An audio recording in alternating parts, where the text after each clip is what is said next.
Las Vegas is in the news a lot, especially recently. Yeah. We're going to talk about that today. It's the Pod Bay Door, John. It is. And soon to be coupled with the Invisible Maybe. Here's the big announcement. I've been teasing it forever. We've been waiting. Well, here's the announcement. Our 100th. This is episode 98. Our 100th episode is dangerously close, and John and myself and some special guests are going to do the 100th episode, both video and audio for the podcast, in Area 51. Yes. We're going down to Rachel, which is the small town associated with Area 51, Rachel, Nevada. Also Alamo, Nevada, but it's more Rachel. And we are going to, hopefully, we're going to, take a seat and have lunch at a little cafe there called the Ailey Inn. And I think it's A-Lee Inn. Yes. And we're going to talk about everything aliens down there. And so John's going to do some research and take some copious notes, as we all are. But we're going to have fun. 100th episode, Area 51 for the Pod Bay Door. The special part about it is that it is going to be a compatible episode with both the Invisible Maybe. It's going to be that's the first one for the Invisible Maybe podcast, and it's going to be a sort of a how did you refer to it? It's a closing of the door, but not locking of it. Closing of the Pod Bay Door. Yes, and the Pod Bay Door Las Vegas will then turn into either a bi-monthly or monthly. We haven't decided yet, so if you have any thoughts about this, let us know. But again, 100th episode is coming.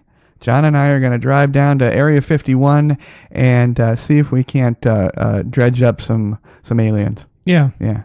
Or whatever they are. Yeah, legal or otherwise. Yeah. The B-1 bomber was supposedly there too, right? It was a U-2. It was a U-2 spy plane. Yes. And also the Ox Cart, which was the Next Generation. Yes. Yeah. And they didn't they call it the Flying Wing? For a while, that was a part of it, but all of these stories, anybody that believes or disbelieves in aliens, we're going to start that conversation down there with the Invisible Maybe and see if our minds are changed, and see if maybe the minds of our fans and our listeners will change. But 100th episode, that's two from this one. Two from this one, and Area 51. If there's any changes to that, I will let everybody know on episode 99. But right now, that is the plan. So hopefully everybody can join us for that. But on this episode, we're going to talk about Las Vegas in the news. And the first thing that if you put Las Vegas in the news, you get the goofiest things. And it's like most cities, when you say breaking news, which I'm so tired of that phrase. This person shot here, this person shot here, this child dies here, somebody got hit by a truck. A truck, drowns. Oh my gosh, it's depressing. So we try to look for the cool, fun news, and NASCAR. Oh yes, this is a NASCAR weekend. Yeah. Kyle Busch, of course, just keeps winning. Yeah. He won. He swept it actually, the Strat 200 over there at the Las Vegas Motor Speedway.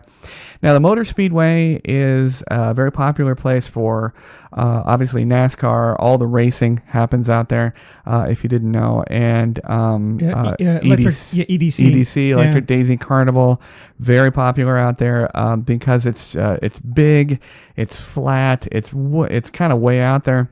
But NASCAR is enormously popular. I have been for the pre-events a couple of times. The one thing I can say for anyone that has not been to a NASCAR or a race, it's loud. Yeah. I am shocked how loud it is every single time. I was even at the Formula One. We had Formula one time here in Vegas. It was not a great success, because Vegas was hard to map out the road, but it was okay. And those again were so incredibly loud. Have you been? No, I'm not a racing fan. Have you ever been to a race? of any type? No. Okay. But NASCAR is hugely popular here in Las Vegas, to the point where the old Sahara Hotel actually built an entire area dedicated to NASCAR. Yeah, they had a ride, a roller coaster. Yeah, yes. roller coaster went through their gift shop, gift shop or coffee shop, whatever the hell that was. Exactly. Yeah. So that's it. Get the kids all tanked up on that greasy food and then put them on that ride. That's right. That's right. Now, unfortunately, that has since all gone. Failed. Yeah. But that's okay. We're gonna build something on top of that and say this is the new thing. Yeah. To me, I mean, that's a great name for a greasy spoon. NASCAR Cafe. I mean, NASCAR when you Cafe. think about cars, you think about oil and grease. Yeah. It was well done. I had been there, and not being a huge fan of NASCAR, I found it just unique. And when I was there, it was quite crowded, and people were enjoying it. But again, location. Sahara was a classic hotel. It just was in a bad spot because nothing built around it. It was in a gap area on Las Vegas Boulevard, and once you passed Encore, old Steve. Once they started tearing down some like the Stardust. Yeah. And, for a while, you had the Stratosphere, now the changing the name's not going to bring people down there. No. There's just no reason to go. Vegas World. Yeah, right. Old Vegas World. There's just no, world's largest gift shop, whatever the hell those. Yes.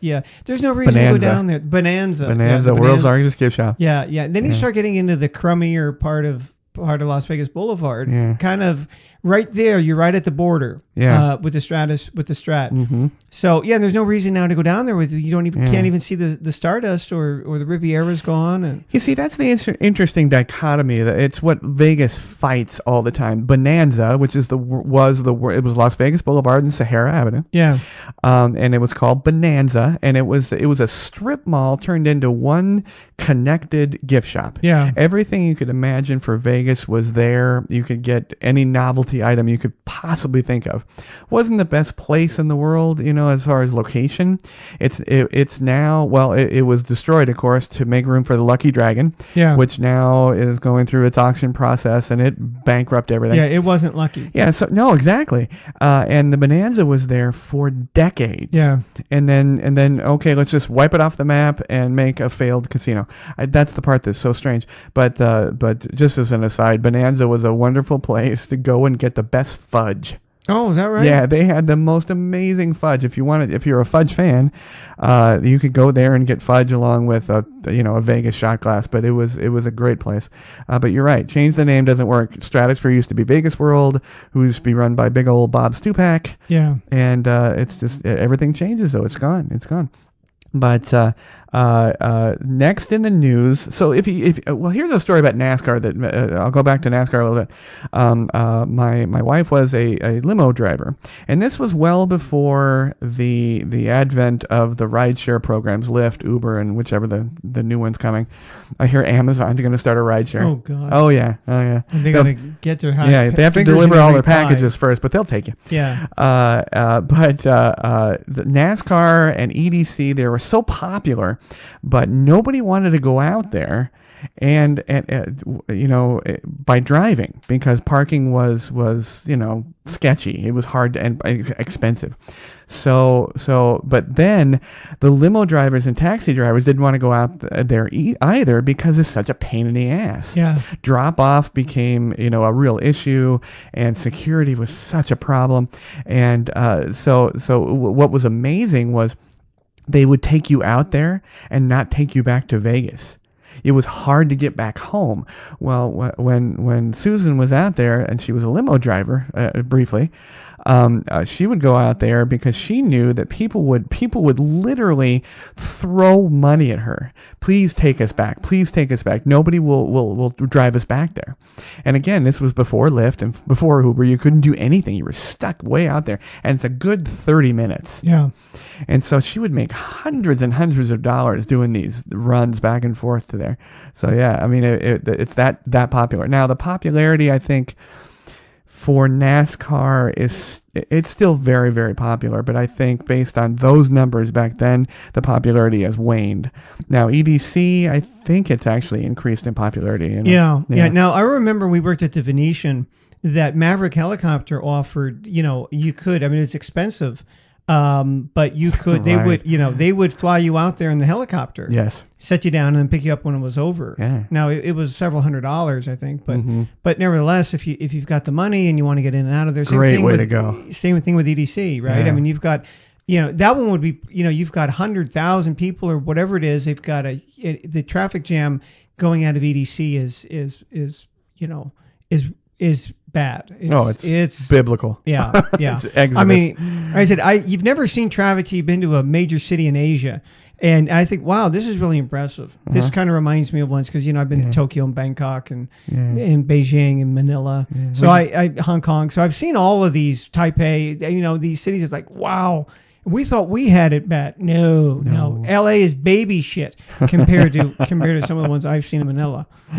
And we actually have, although you're right, we don't compare to like in India, but we actually now could essentially, if you squint your eye, we have tuk-tuks and jitneys in Las Vegas. We have those stupid little self-drive cars, that are for 2 people or 1.5 people. Have you seen those around? I saw, the other day I had to go to the DMV, and I saw, it was crowded. And I saw a parking space. At least I thought it was. Till I got there. And there was this thing, and it was, what the fuck is this? It's not even a car. Come on. I don't know. It was so small, I couldn't see it. When I say there's a space. Yes. And when I pulled up there, it was basically, it was like a bicycle with a roof on it. Yeah, and they're the weirdest little cars. They're if you come here, they're rentable. You can rent them on Las Vegas Boulevard and a couple places off property. But it's 2 wheels in the front, 1 in the back. Yeah, and it's for, I don't know, it's for 2 average sized people. It's not for big dudes. But yeah, you'll see these things zipping up and down. Now I don't know. The cost I think is about $30 an hour. No. But they're fun. But yeah, you're right. It's like a motorcycle, and motorcycles are dangerous here in town. I mean, I know. The only one I've seen them, they make one which it is a motorcycle, but it's a 3-wheeler. Yeah. So it's really what it is. It's a tricycle, right? I mean, it's got 2 in the one in the front, and I said, oh, that's one I might. It almost like an off-road vehicle. Yeah, exactly. Well, next in the news, most of these are courtesy of John Thorpe. But I stole all of his notes. The Paris Light Show debuted. Yes, it did. I haven't seen it yet. From my house, I can make it out. I think the Eiffel Tower. Mm-hmm. But they've added a light show. Yes. To commemorate its 20th anniversary. Yes. So we're going to be seeing a string of hotels that they all popped up at the same time. We've 20 years ago now. And that was the Paris was the first one. I think they started this light show on Thursday. Mm-hmm.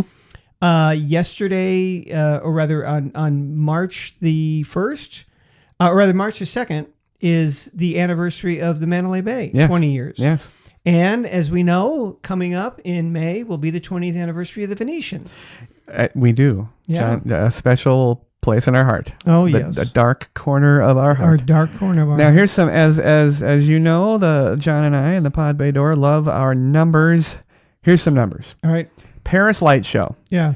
Paris, of course, is located on Flamingo Avenue and Las Vegas Boulevard. Great location. Great location. Central Strip. Attached to Bally's Hotel. Yes. Both of which are pretty cool, but Paris is a little cooler, I think. And the Eiffel Tower, the Paris Las Vegas Eiffel Tower, 541 feet. Mm-hmm. Of course, the Eiffel Tower restaurant is a little short of midway. It is not at the top like people think. A wonderful restaurant. It wouldn't be very big if it did. Have like 1 table. Exactly. Exactly. Now, Eiffel Tower restaurant, really great to see the Bellagio fountains. Great for all type of. It's a fantastic place to go. Period. Wonderful bar. The service is great. Chef Joho is sort of a friend of mine. He's a business friend, and he and his staff do a great job out there. They're just a fantastic place to go. It's mainly known for, however, its view of the Strip. A lot of places claim to have a view of the Strip. They don't. Eiffel Tower Restaurant at the bottom of the Eiffel Tower, or midway, I guess, has the best view. Eiffel Tower shows most of the major hotels. It shows the Bellagio water fountains. It shows the Strip. It shows the people walking. It is the best place to go. If you want a drink, go have a drink and enjoy that. But 541 feet. The new light show is an additional. Now this is additional to the lights that are already on it. 300 color washing lights were installed, meaning that it's like a LED display. Yeah. And 800 white strobes. 800. Wow. The cost of the light show is approximately $1.7 million. Doesn't include the cost to run it. There you go. There you go. It is 5 minutes on the hour and half hour. Oh, okay. Yeah. So, and they play can music. They play can music, classic old Paris, old French music. Yeah. And they also have the capabilities of lighting it up as the French flag. Oh, yes, nice. Yeah, but as you said, it's in celebration of the Paris's 20th year. Amazing to me. Yeah, and I didn't realize, having been here and been in touch with the town for so long, I didn't realize all of these came out all at the same time. Yeah, I hadn't that. lived here yet. So I remember that. In fact, I had been here earlier and remember going through Bally's. Now, if there's a wallflower on the Strip, it's Bally's, right? It is. It's just nothing. But anyhow, I was walking through there, and they had a model of the Paris in the at one part of the hotel. Yeah. And I remember looking at it. So this is going to open, it's going to open. And 1999, and I thought, wow, that seemed a year or two away at that point, and they were building it. Yeah. So here it is, 20 years on. 20 years on, and as you said, John, the second one that is celebrating it today. Yeah, Mandalay Bay. March 2nd, or the day we're actually recording, March 2nd. March 2nd, 1999. Mandalay Bay welcomed itself to the Strip, taking over from what hotel? What was that? It was a Hacienda. Hacienda. There. And in fact, I was there at the opening. Yes. I remember that because I was still living in Japan, but I was here and I was going to move here because I already got the job at the Venetian. Yeah. And I remember that I'd gone back to Japan. Basically, I stayed a week to clear out my stuff. So I was still here on the 2nd. Yeah. And I remember saying, I'm going to go out there and look at it. Very cool. Yes. Hacienda it of course was imploded. And it wouldn't go down. No. Yeah, they had to do it twice. One of those, it was a tough one. But if you you can still see the Hacienda in old movies, like from the 70s. You can. Yes. You can. It was neat. The cost of the Mandalay Bay? Any guesses? Oh, was it $1 billion? I don't think so. A little short. A little short of it. 950. Yeah. 950 mil. Yeah, because I remember the Venetian was $1 billion. I think. Yeah. Including a very small convention area. They didn't do that until later. Yeah. And then of course built on again and again. Yeah. Great convention area. I work there several times a year, and it's a knee buster. Yeah. Yeah. I'm walking all the way across there. And Psycho Las Vegas this year, moving from the Hard Rock. Yes. Of where it's been the last 3 years anyway. It will be in Mandalay Bay this year. They're going to so they're kind of stepping up. I mean, they got a bigger pool. Yeah. They're going to use that. They're going to use House of Blues will be a stage area, and then the event center. Okay. So all of those, I mean, the House of Blues is bigger than Vinyl, and the event center is bigger than Joint, I think. By far. Yeah, by far. Yeah. So polish up your Ronnie James Dio horns. And they're already announcing some bands. So there you go. It's going to be here before you know. Well, hopefully it'll be better than the Fire Festival. Next is the Palms. Now, the Palms has not enjoyed great popularity of late. No. Which I find interesting that they decided to do this. Yes, I thought it was surprising. The Palms, not to bury the lead, but the Palms announced... and you're going to see this on a million podcasts and a million news stories, but we thought we'd talk about it a little bit. The Palms announced the world's most expensive suite. Yes. With a minimum of 2-night stay. 2 nights, $200,000. $200,000. Yeah. But it does come with, it says luxury amenities. So I'd like to see what kind of shampoo they're putting in the room. Mm-hmm. It's a 2-story suite. Yes, 9,000 square feet. I think I read. 9,000 square feet. Yeah. Designed by Damien Hirst. Now I don't know anything about Mr. Hirst, except that as most artists, he's weird, and the entire suite is designed around medication. Oh. Yeah, it's got strange homages to it's like Advil pills and Darvon it's part and, suite, part Museum of Modern Art. Yes. I think that's how they're billing it. It wasn't newly built. It was a redesigned version, basically mirroring the old Playboy suite. Yeah. And so it's 2 stories. Of course, has a cantilevered pool. And jacuzzi that overlooks the strip. It's spectacular. The pictures that I saw, I've not been there yet. I'm hoping to go, but it's pretty cool. Now, 200,000. Okay, there's some folks.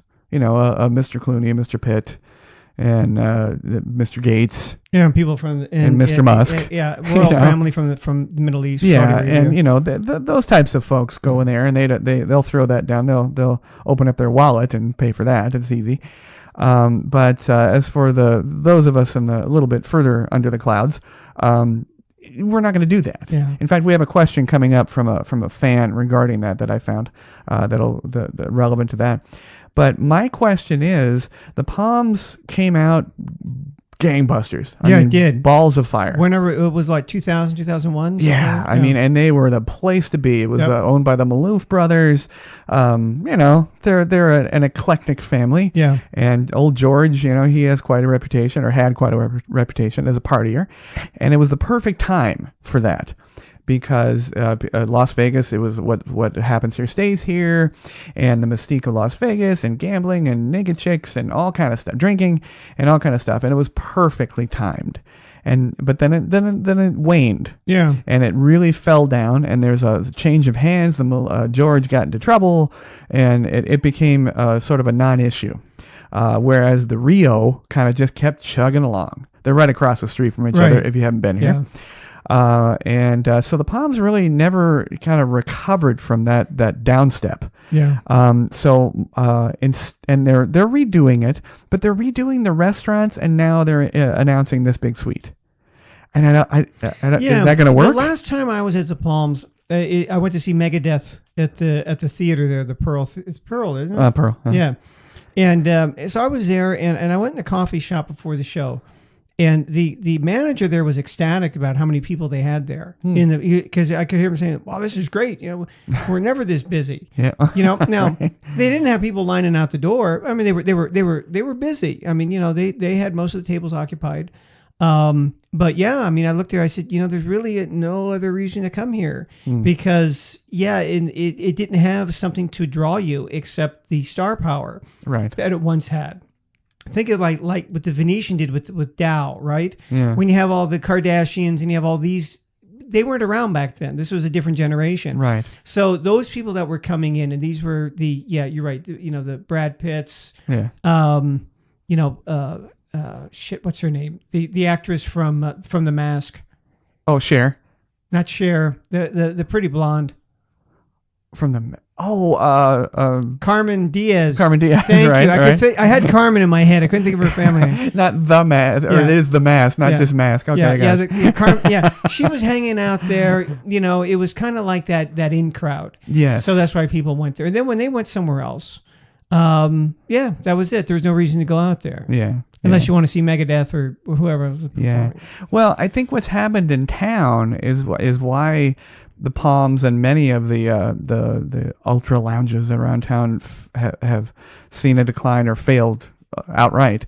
Is back in those times, in the early 2000s, you had to go to play. There were places to be.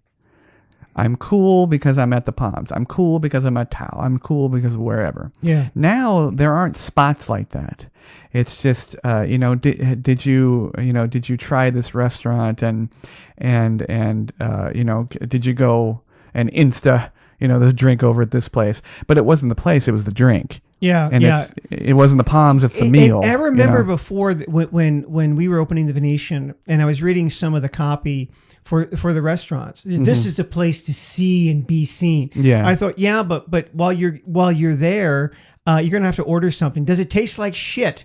What is it? I mean, how's the lasagna? Whatever, right? I mean, that's what I'm going there for. Oh, right. I don't care who sees me. I don't care. Oh, look who's sitting over there. I don't give a shit. Yeah, exactly. Yeah, exactly. And they could overcome bad service, bad food, bad everything because it was just cool to be there. And I totally agree with you. It's different now. Yeah. Lastly, in the news is I'm going to go ahead and say it's very sad because I wouldn't wish this on anybody. It's a terrible, terrible disease. But John and I, of course, our tenure was spent at the Venetian, and it has a storied history of how it came about. But essentially, the owner has been and always has been Sheldon Adelson. Well, as workers at the Venetian, we weren't big fans because it was big corporate, kind of activity, and the workers were never. We were treated okay. We didn't have a lot of support, and it was the typical corporate, apathy. But we just read, or John just read, that Sheldon Adelson and his wife Miriam, who's actually in cancer research, he has contracted non-Hodgkin's lymphoma, which, as I say again, I wouldn't wish that on anybody. That's terrible. Me personally, whatever you think of the man, and I think he's been a relatively ruthless business person, from the Carnegie School of Business. I wish him well for that. But there's also the thought, is it a comeuppance? But I don't. I really anybody that thinks or suggests that we should detonate a nuclear weapon somewhere in the world just as a show of force or to intimidate somebody else, fuck them. Fair enough. Fair enough. Yeah. That's you reap what you sow. Yeah. Was that today? Was that today's news, or was that? No, that was before. A little bit older news. That. Yeah, that was older news. But it's the same person. All right. Well, one other thing they did open. Speaking of getting old and decrepit. which we do often. They've resurrected again. They've broken into the crypt of old stars to let's put them back on life support. See if they can still sing. And you see, and they're going to have a residency, right? Oh, now it's going to be Janet Jackson. Oh yeah, Janet. Yes, I saw that. She's coming back. Yeah. However. She's up there, and they've already got the promo posters, and I haven't seen a television ad yet, but it's coming. Yeah. And the online, of course, the leaking of it is over. It's out there. I always found her to be quite attractive. Oh, but she's how old is she now? God, she's got to be in her mid-50s. Yes. Well, let's ask Alexa. Yes. Alexa, how old is Janet Jackson? Janet Jackson is 52 years old. Oh, 52. May 16th, 1966. There you go, 52. She's older than me, thank God. Yeah. I always find it interesting. Remember in the show, for those of you listening, Good Times. Remember Good Times? Yeah. With JJ. JJ Walker. Yeah. Yeah. Dynamite Walker. Dynamite. Yeah. She was the baby. She was the baby in the show. That was little Janet Jackson. And John Amos, of course, was the father in that. But I think of that, and now I think that she's 52 years old, and all I can think of is, man, you're old, John. Yeah. That's all I think of. That's it. Well, Michael... Where's she going to be? Planet. Yeah. Planet No. I take that back. I think she's going to be at the Cosmo? The Pearl Theater? Not Pearl. What is that one called over there? Not Marquee. Chelsea Theater. It doesn't sound right. Yeah, let me hold on one second.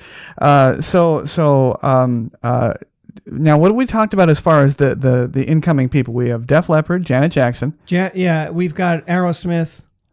Aerosmith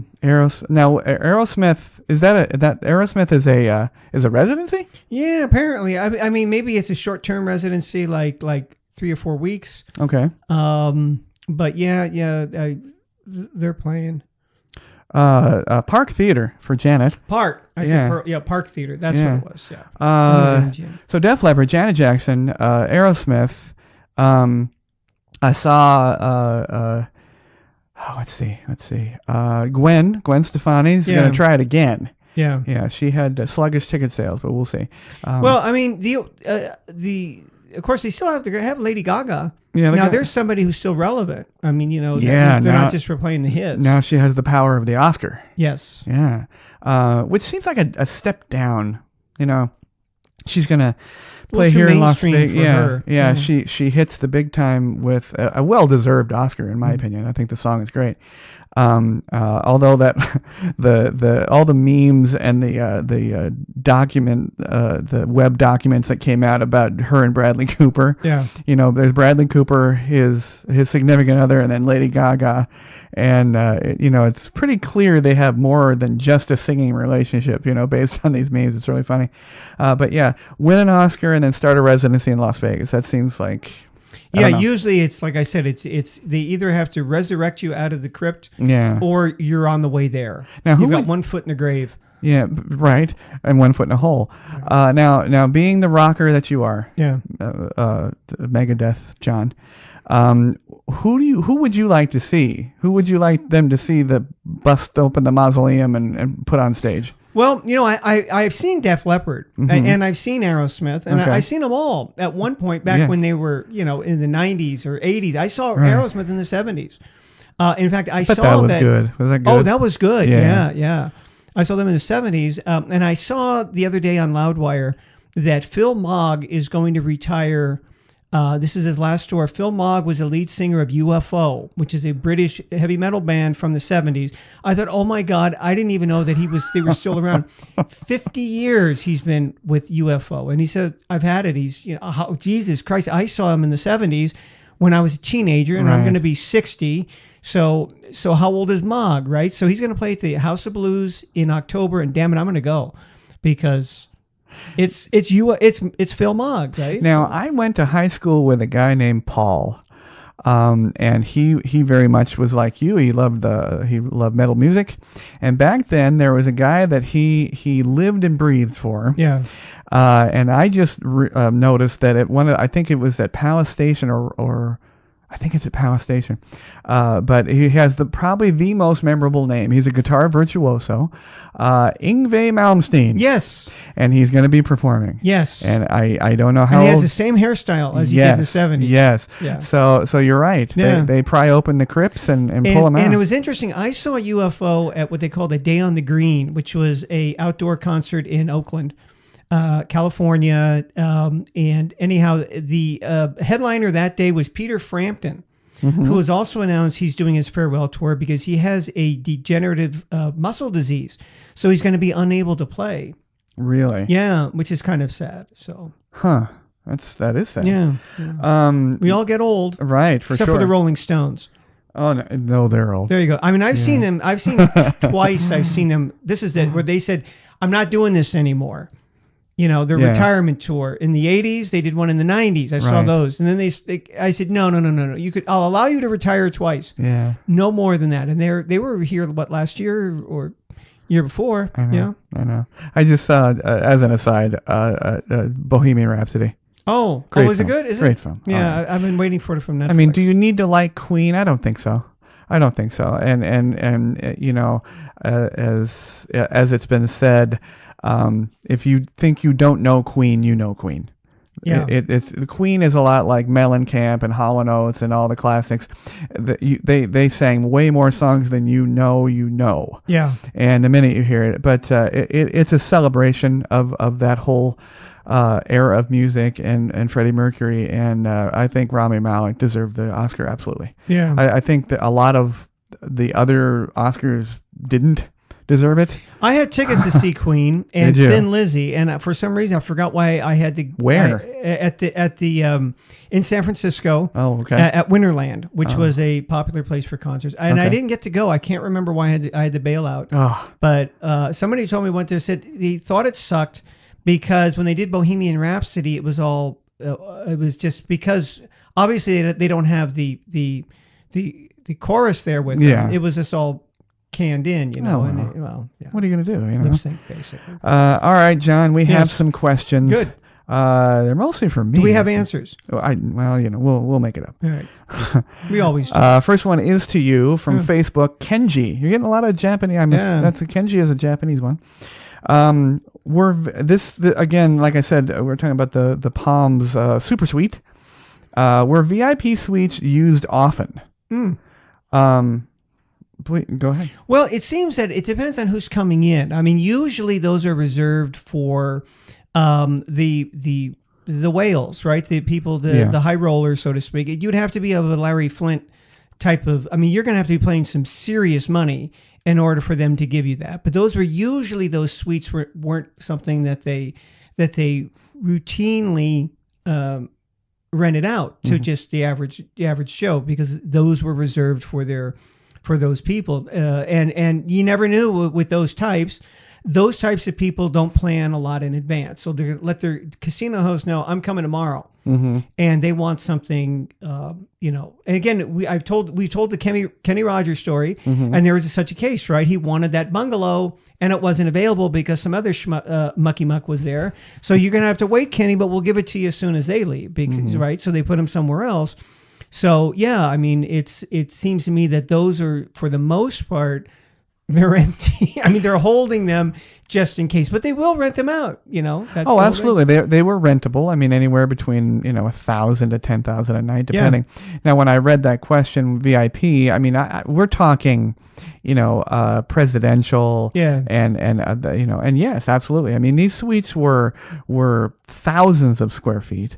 They had everything from saunas and billiard rooms and just indoor swimming pools, and palatial bedrooms. I think Caesars had a really nice one. Caesars is classic. Yeah, Caesars is breathtaking.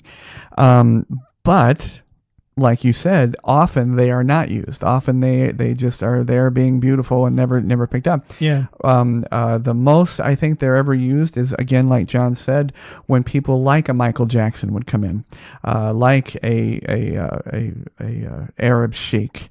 And they would do that. They had the money to buy out floors, including these rooms. So no, I would say not.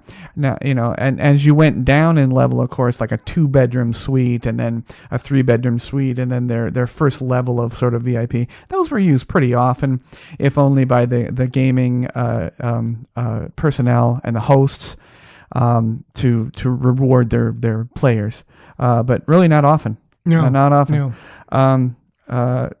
Thanks, Kenji. That was from Facebook. Let's see. Here we go. Jamie. Best place to play poker from Glenn off of Twitter. Oh boy.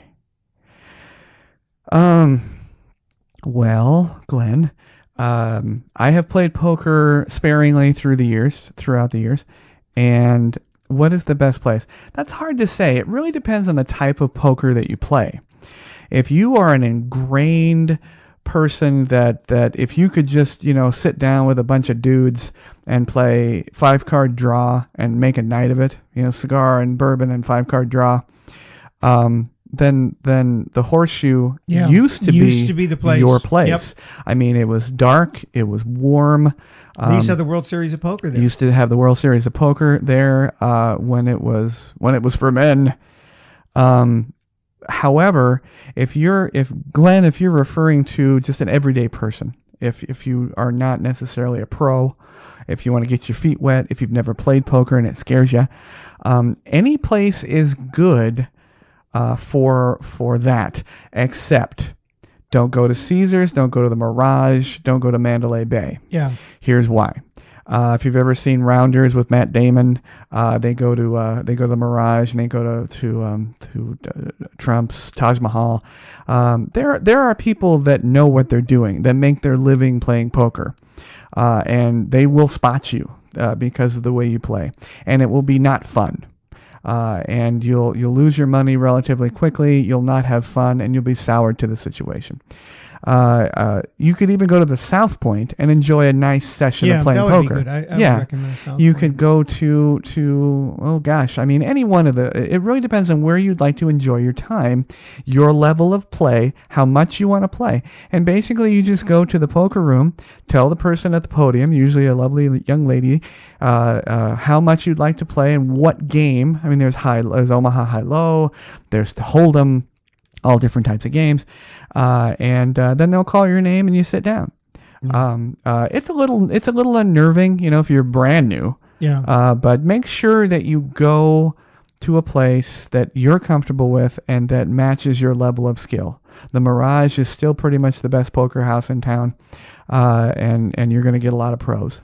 Yeah. Now I know a guy who made money from playing poker, and he used to, in the old days, just go to the Riviera. Right. That's where he would go. Yes. I remember one time he was telling me he was playing, and he won, and he goes, this woman got up in a huff and left, who was a sore loser. And he asked him, he goes, she acts like she's some big shot.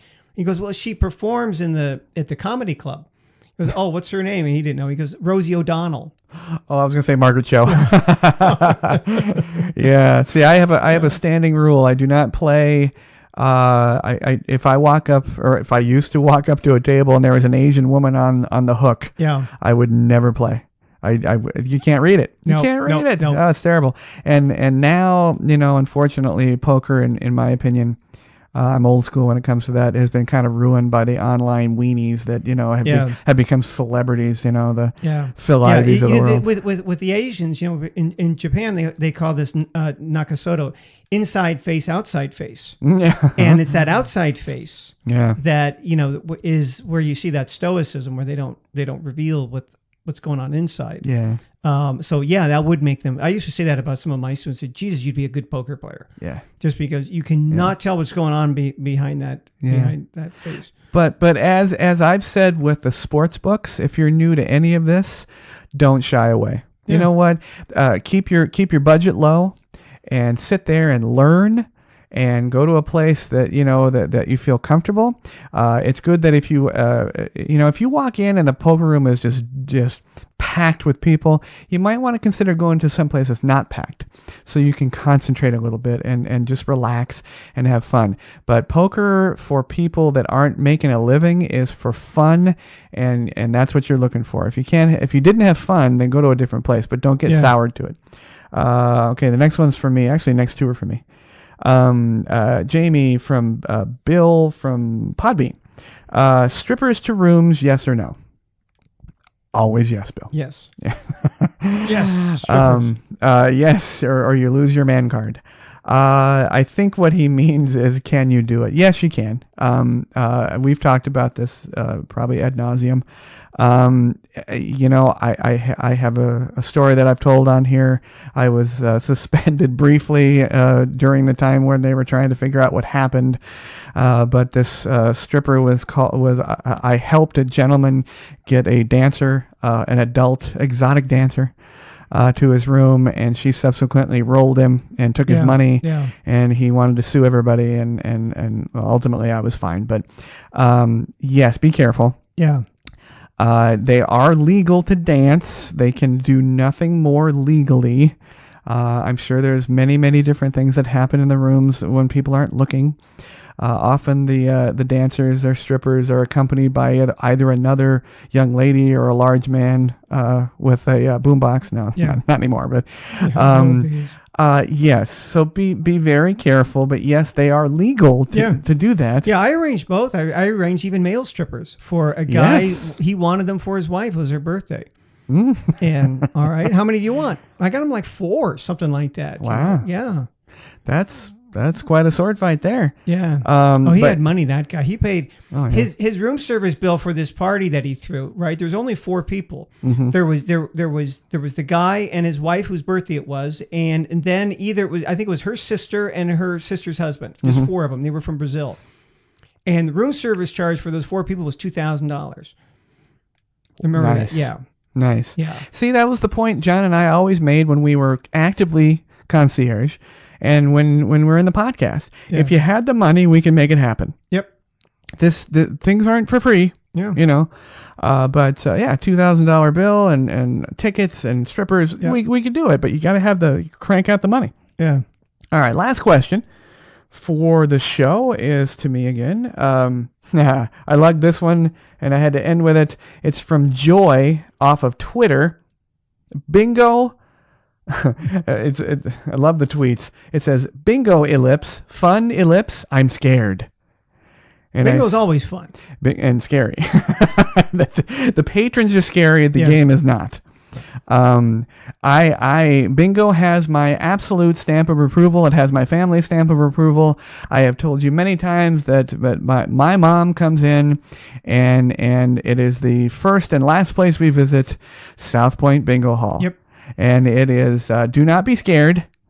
Of the oxygen tanks, of the 4,000-year-old Filipino ladies. It is fun. It is a great hour to an hour and a half, and it is not hard. They have little computer machines that you can do, a little boring because the machine does all the work for you, or you can still do the paper and the daubers. Yeah. But the South Point is fun. That place is jumping whenever I've gone there. Yes, not my favorite place. No, but the patronage bothers me a bit. Yeah. But you know what? It is a quality place, and again, it has a place in my heart because why? They don't charge for parking. Yes. It's a nice big open, but they have bingo hall. It is on I believe the odd hours every single day. They have all different types of specialty bingo games like Thanksgiving and Christmas and so on and so forth. You can go on Christmas, on New Year's, 365 days a year. They have this wonderful bingo. Now, what I like, all kidding aside, what I like about bingo is because for a small investment, I believe it's $13, $10, something. Minimum, you can play, kill an hour, have fun, and possibly win. You won the last time. I did. You win like 50 or 100, but you win more than you invest. Yeah. Don't spend more than $50 because then don't spend more than the minimum win, which is about $50.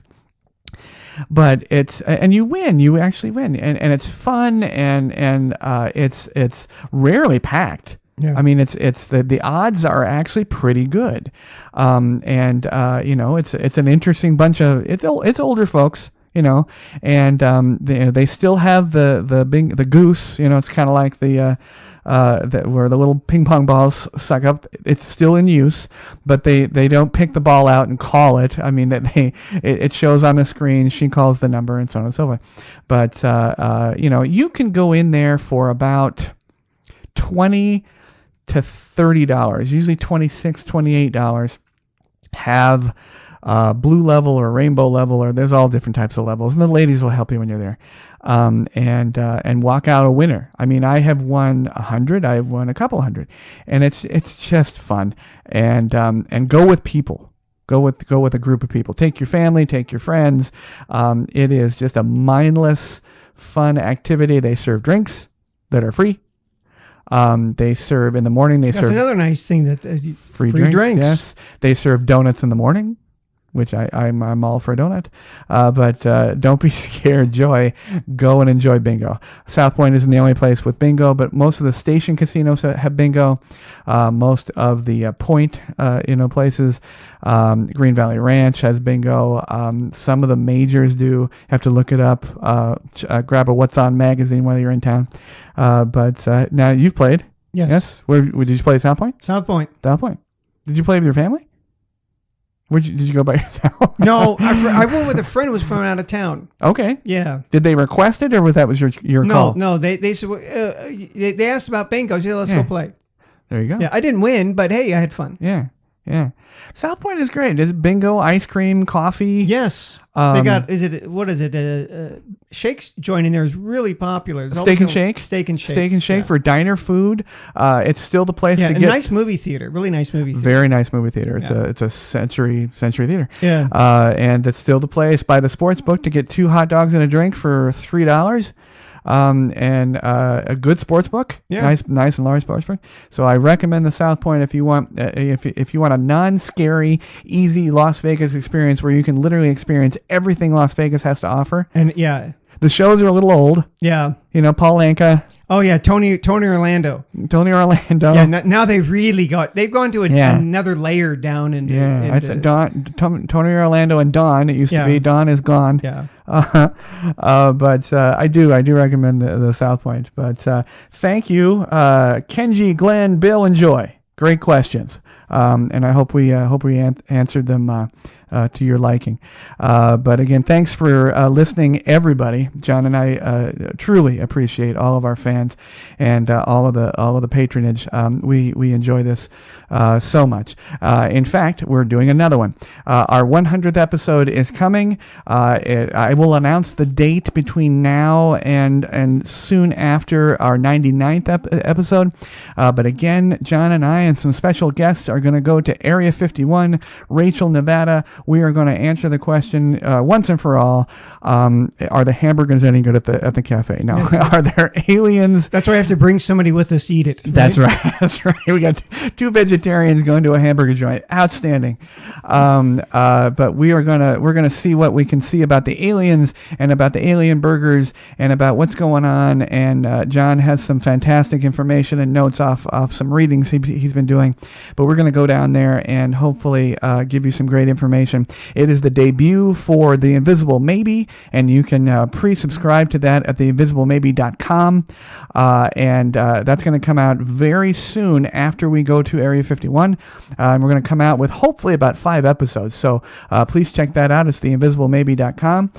The Pod Bay Door Las Vegas edition is going to go to a bi-monthly or a monthly, and we will keep you informed about that, but we certainly will keep that going. But it is the second show of the Pod Bay Door Network. And again, John and I appreciate everything that everybody does. And for John, this is Jamey, and we will see you next week. Thanks to everyone listening and watching. You can catch the Pod Bay Door on the Podbean app or any of your favorite podcast apps, including iTunes, Google Play, TuneIn, and Stitcher Radio. You can watch the show on our YouTube channel at the Pod Bay Door Podcast. Please download, like, and subscribe. Our social connectivity screen is coming up. Check in with us on Facebook, Twitter, and WordPress. The Pod Bay Door is closed and talent is out. Hey everybody, thank you very much for tuning into the show. We would love to hear your show suggestions and comments. If you're watching on our YouTube channel, please click to subscribe. You can also connect with us on Facebook using @PBD Podcast, on Twitter using @TPBD Podcast, and on WordPress at thepodbaydoor.wordpress.com.